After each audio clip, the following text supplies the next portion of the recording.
Webcasting from Southeast Kansas, I'm Jonathan Switzer, and this is the Roboblog Chronicles, the first of 2 episodes for the week ending September 15th, 2007.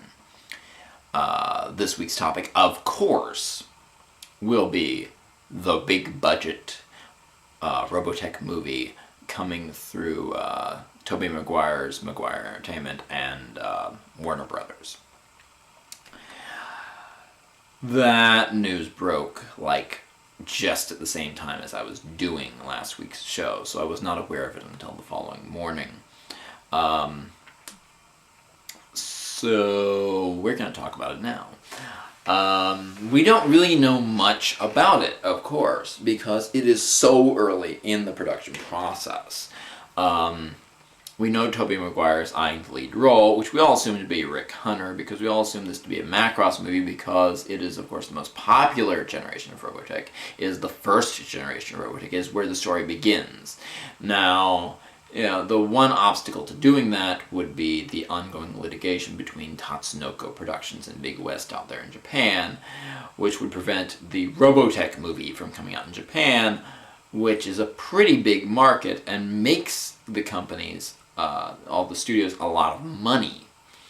So one would assume Warner Brothers has figured out the Japan problem, and that will enable the movie to come out in Japan. Now, whether this means that their solution is to change all the iconography so radically that it no longer appears to be Macross, or that they have some sort of solution that enables Macross stuff to come out of Japan into the US market and their movie to go into the Japan market, we just don't know. But under the assumption that they have just worked out a way to get the Robotech movie into Japan, possibly under the Macross name, we go forward with this idea that this is a Macross movie.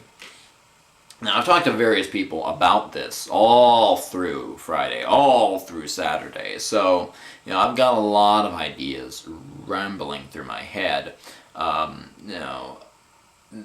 I've been given ideas as disparate as building this as a trilogy with the first movie being a Macross movie, the second movie being a Masters movie, and the third movie being a New Generation movie, and yet having Rick Hunter be a through line through all three, which just makes my head hurt.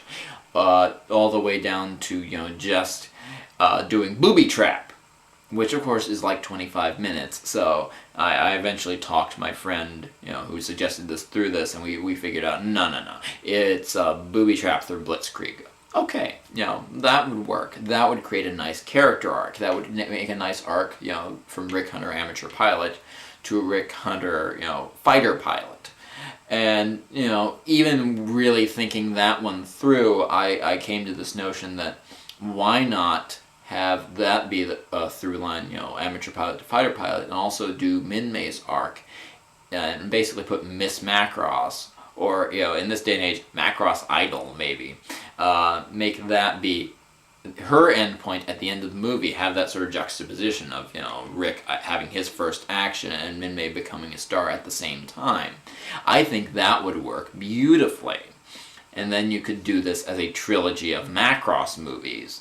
And then, when Tobey Maguire gets sick of this franchise, we can then move on to, the Robotech Masters saga, and he can come back, with Sentinels era sort of thing, maybe.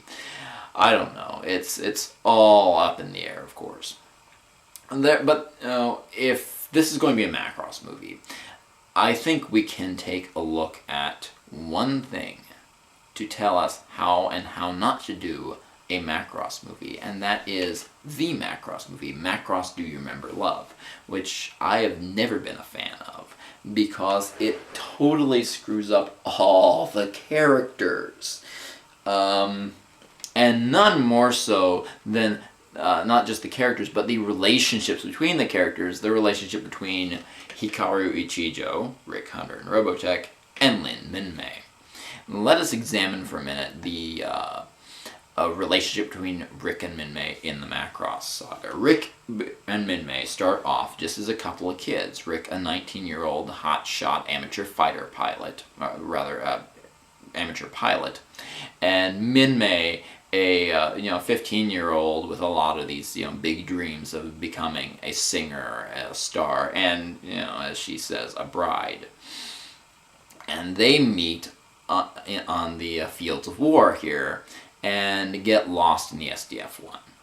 And they have this sort of childhood and adolescence for these 2 weeks in the SDF-1. They play house and they play explorer, and they share each other's dreams, and they share themselves with each other.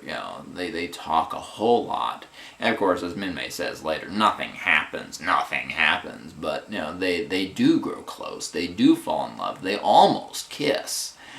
And then Minmei is returned to her world, the world she's known for the past, however long she's been on Macross Island. It might have been just a matter of weeks, a matter of months, but it is her familiar world. And Rick Hunter's not a part of that familiar world, so she sort of drifts away from him. And she realizes she's drifting away from him, and so she has Roy go talk to him. And Roy basically says to him, I know you're not a part of this world. But you're stuck out here. Why don't you make a place for yourself in this world? And he has him. He, with Minmei's urging, with Roy's urging, becomes a fighter pilot, and that drifts him even farther away from Minmei, because he's entering his own distinct world. And then Minmei becomes Miss Macross, and she drifts away even further from him. And it becomes basically this story of these two people's lives intersecting and commingling so closely, and then tearing apart. It's very much a lot like, you and the people you went to high school with. You've got this common bond, this common place you went to all the time, and these common activities that you shared.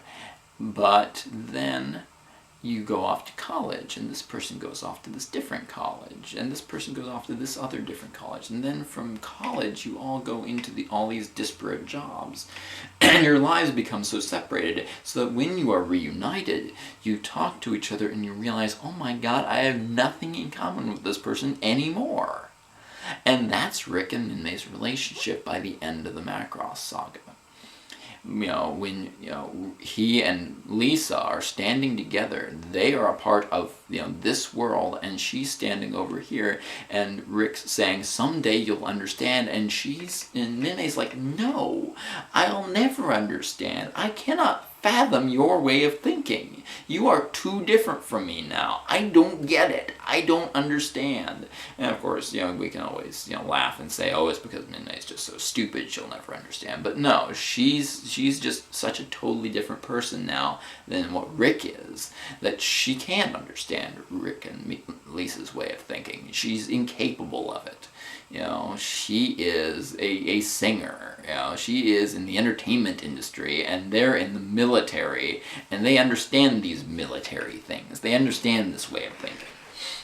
So, I would really hope that, this relationship, this thing that I think a lot of people can get behind, a lot of people can go, yeah, I get it, would be translated to this series of films.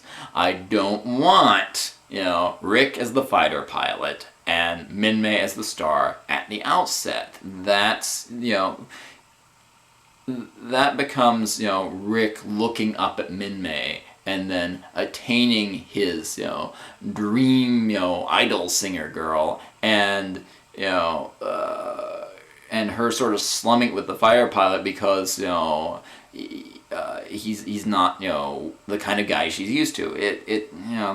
That just makes, that's just not something I can get behind. Anyway, so we seem to be running out of time, so next time we'll talk about, potential casting. This is Captain JLS signing off.